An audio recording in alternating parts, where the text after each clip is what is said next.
In May of 2024, I set off on the Camino de Santiago. This journey had been a dream of mine for years, something I knew deep in my soul that I had to do.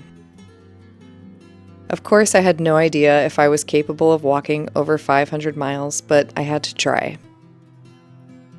I wanted to walk the Camino simply because I could, because I had created a life that allowed me to do the thing that brings me the most joy, to travel, to walk, to embrace the world one step at a time, and I was proud of that. And because I was deeply grateful for a body strong enough to hopefully carry me across Spain. So, I booked the flight.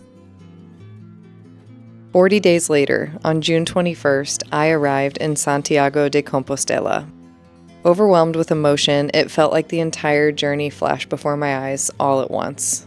I sat in front of the cathedral, propped my backpack against the ground, and laid down with my Camino family, staring up in disbelief. It was over. Well, it wasn't completely over.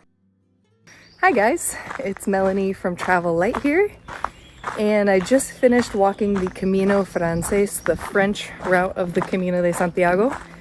I took one rest day in Santiago de Compostela, and today I started the 90 kilometer or 50 mile extension to Finisterre. So I will continue walking and now for 4 days until I get to the ocean. And I wanted to make this video to let you all know my honest opinions on if this is something that you should consider adding to your Camino as well.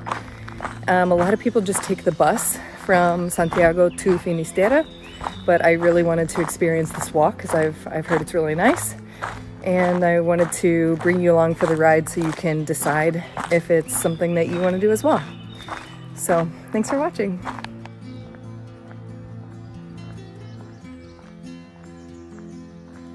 There is luggage transfer available for the Camino Finisterre, and it is €5 a day to transport a bag. So a couple of weeks ago I started having some pain in my right heel, and I still have that, so I'm trying to keep my bag as light as possible. So I send most of the contents of my bag to the next location. It's a really easy process. You do it on WhatsApp. So I will put in the notes here. Ooh, a snail.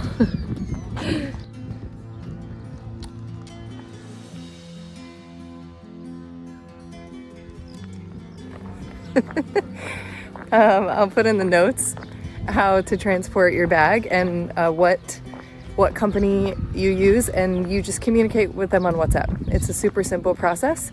Don't be a hero, take care of your body, and if you need to transport some heavier things from your bag, then do it. Part of why I'm doing this section of the Camino from Santiago to Finisterre is because I'm craving some solitude, honestly. I've made some really amazing friends on the Camino Frances, and we spent over a month traveling together, making reservations together. So I'm really just craving solo walks and more solitude, more just thinking back on the whole Camino, journaling, things like that. So I'm really looking forward to the solitude out here. And so far, it is gorgeous. Such a beautiful day. I literally feel like I'm in Costa Rica.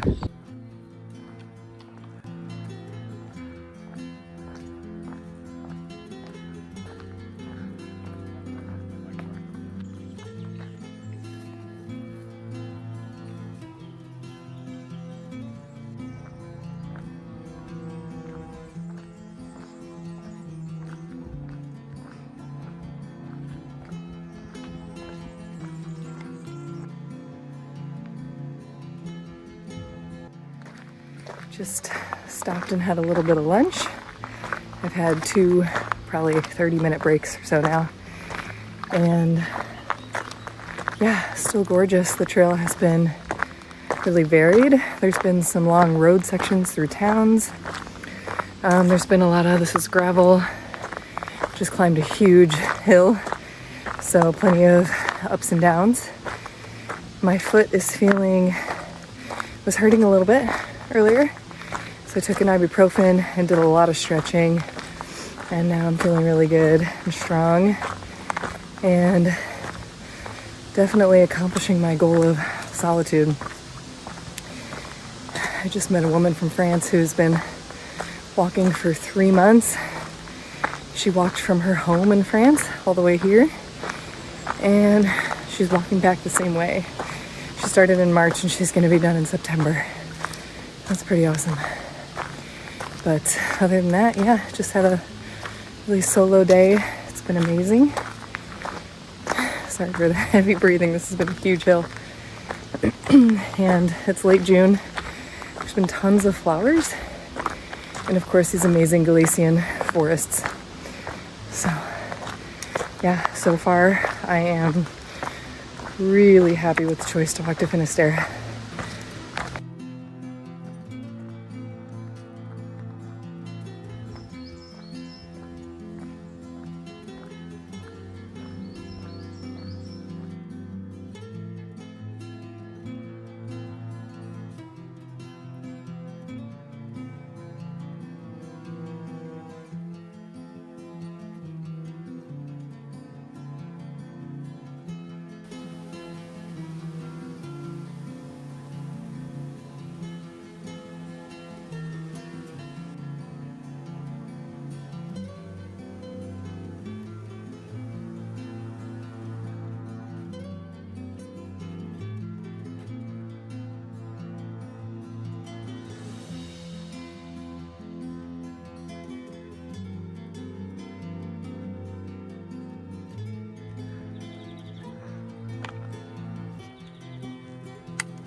Good morning.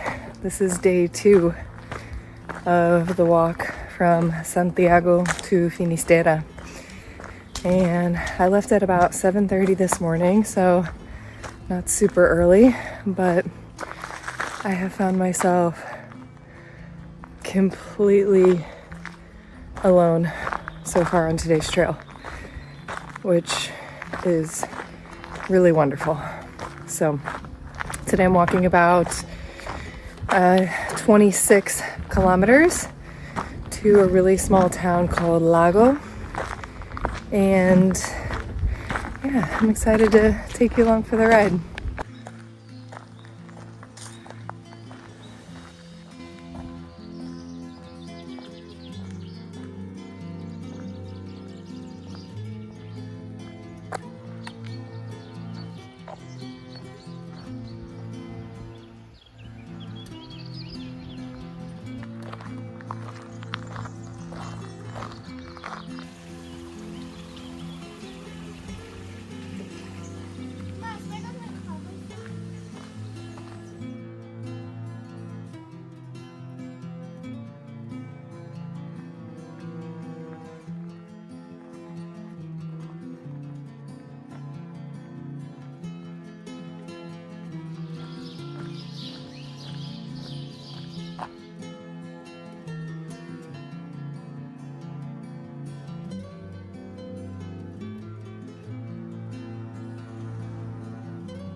Hello, it is day 3 out of 4 of the walk from Santiago to Finisterre.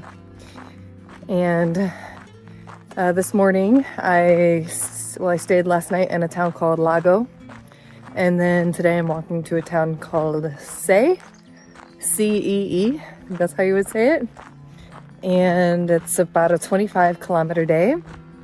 Yesterday was 28 kilometers, so pretty long freaking days. But that's just kind of how this section is broken up. So tomorrow will be a much shorter day to get to Finisterre. Tomorrow we only have 15 kilometers. And so it'll be nice to kind of end on a shorter day and get to spend, excuse me, I've had a cough for like 2 weeks now, but get to spend a little more time in Finisterre tomorrow. So the walk has been really secluded. Today started with, I think, about 10 kilometers along the road. And then we saw the split to get to Muxia, and then finally tucked off and got off the gravel and onto some, or got off the road and onto some gravel, which is much preferred, much easier on the feet. And I don't know if you can see it, but it looks like coming up ahead, there's a giant cow in the road. So I'll take a video of that.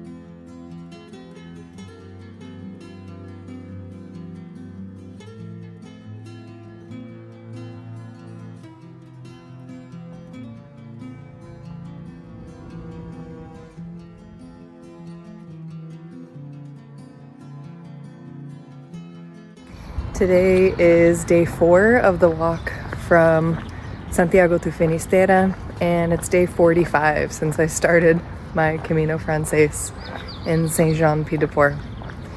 And it is a surreal feeling being here in the town of Say, just about 15 kilometers from Finisterre.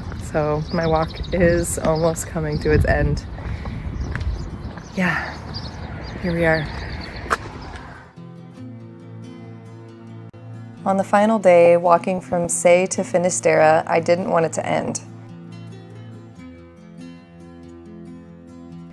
I moved slowly, savoring each step, stopping frequently for coffee, feeling the bittersweet weight of approaching the finish line.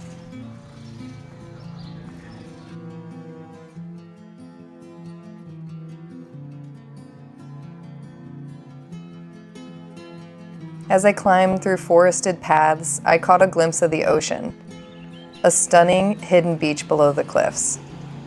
I stood there, debating whether to take the steep, overgrown path down. Then I saw someone moving among the rocks. It took me a moment to realize. It was my dear friend Holly, who I met on day 1 in St. John. Pro tip, when you get to Praia de Talón, go for a swim. I made my way down, changed into a makeshift swimsuit, and ran into the Atlantic Ocean. The cold water, the golden sand, the sheer joy of that moment. It was perfect. Those final days on the Camino were some of my favorite of the entire journey. If you have time to walk to Finisterre, do it. Even if you don't, make the time.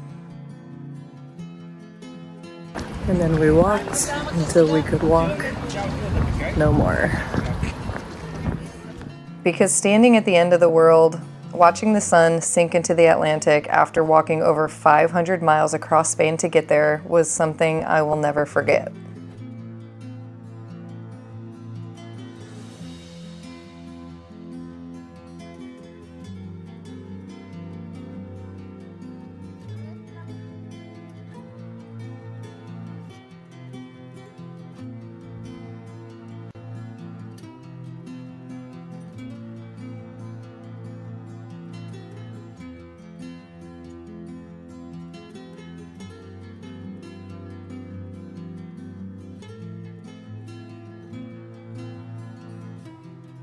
I stayed in Finisterre for a few extra days, exploring its hidden corners.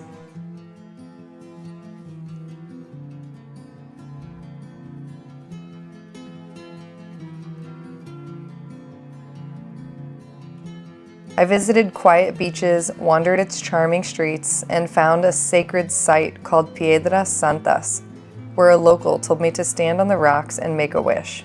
I was the only person there for over an hour, letting the sea breeze wash over me, absorbing the magic of this place.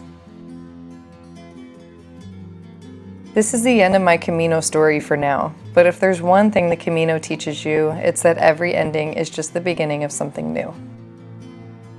If you do make it to Finisterre, be sure to visit Batidor Pasteleria, a beautiful little cafe owned by a Hungarian family who fell in love with the Camino and never left. Their kindness on those final days remains in my heart. Buen Camino.